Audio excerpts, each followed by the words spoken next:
Hi, everybody. Thanks for coming, and thanks to the Element team for inviting me to speak today. I will start with the obligatory cost slide that we're all very familiar with, and it's really one of the big reasons we are here to, at this conference to nudge the costs down further and really expand the opportunities of sequencing.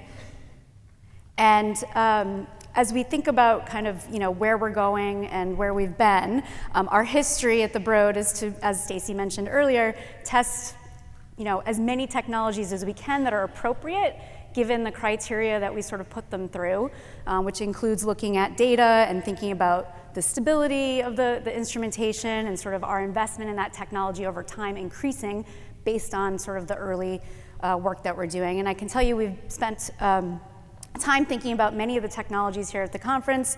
As you can imagine, we definitely jumped right at the chance to do the beta for the Element. Number one, because the team, Molly and Mike's team, have a really strong history of delivering really high quality. And two, the cost. It's a game changer if we can really enable a multi-fold decrease in cost for the application space that we're interested in.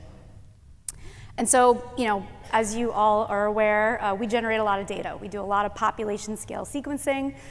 That's not all we do. We have a tremendous breadth of applications that we focus on, and we have a tremendous number of users across the Broad and beyond the Broad that are interested in different types of runs, different types of sequencing applications.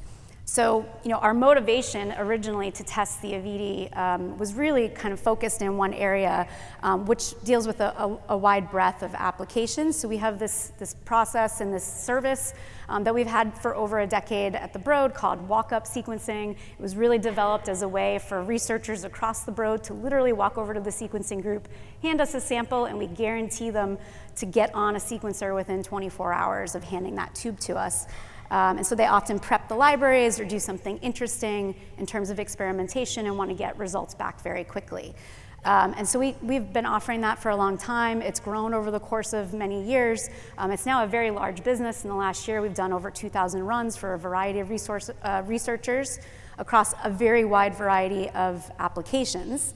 And this is growing. This doesn't, we see this as a really opportunity to expand the field by enabling users that don't have maybe the capital to go buy a sequencer themselves or the ability to maintain a sequencer and really have the flexibility to get different run types, different read lengths, and customize as they need to. And so this was really the intent of why we tried the Element AVITI in the first place. So what we set out to do was evaluate the workflow, the scalability, the stability, failure rate, all of the things that we would evaluate any sequencer for. And we use whole genome to do that. That's sort of our key sample type to attempt at least first on any new sequencer. We took the workflow that Mike and team had developed and took our previously run whole genome library that we used the Element chemistry to convert and then put on the sequencer. And I'll come back to this in one second.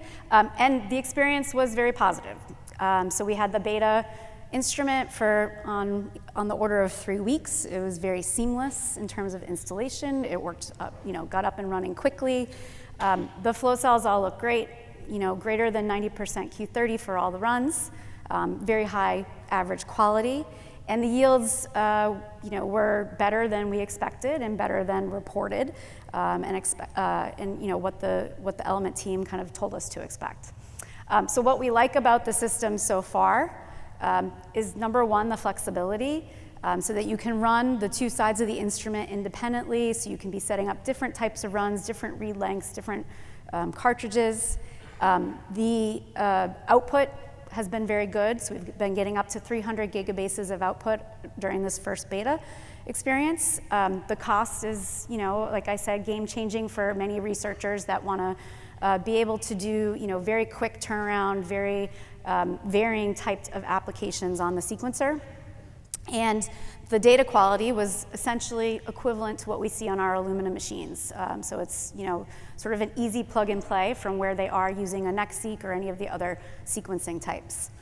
There are additional advantages of quality control on the instrument that are very nice features to have, so you can monitor the quality of the instrument, get real-time updates.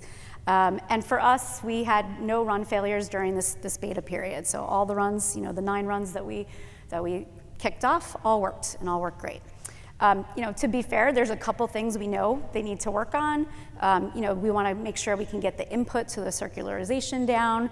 That will help us enable applications like PCR-free library types. So right now, really this is working perfectly for PCR plus type applications. Enabling multiple cloud vendors. Right now it's set up on AWS. We tend to actually run in GCP, but that I hear is coming very soon. So that's another area that we'd like some focus on in the coming months. But overall, I would say it was a very polished experience for a new sequencing technology company to bring a machine in and do what they would call a beta, and I would call it seems pretty ready for launch, so that's great. So assessing the quality to give you a sense of what it looked like, we assessed this performance on a PCR-free whole genome library, and we used a comparative library on the Illumina NovaSeq that was run about 40x coverage. On the AVITI, it was 34x mean coverage. We used the standard sort of analysis pipeline. We didn't do anything to our GATK pipeline to look at this data. We sort of just pushed it through and said, what does it look like? And it's pretty impressive. It looks really good. So, in terms of sensitivity, everything looks really highly concordant. In terms of precision, again, everything looks highly concordant across different contexts. So that's really great first start. So what's next?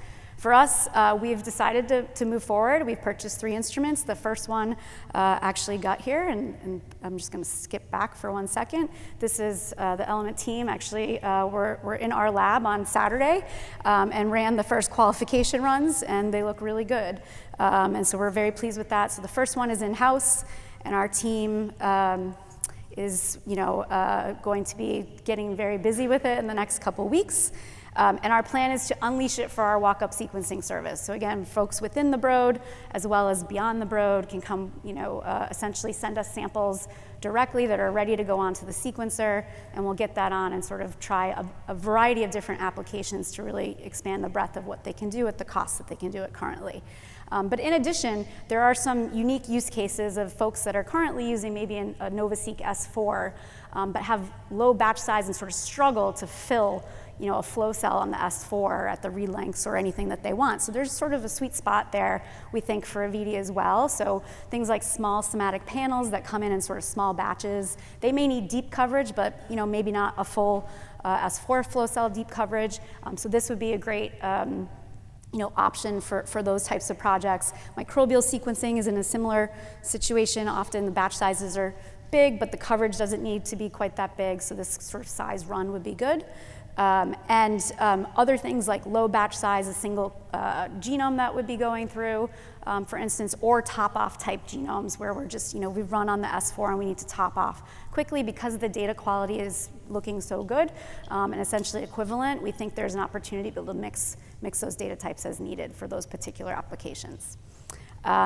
So with that, I will actually say that I didn't do very much of the work, certainly none of it in the lab.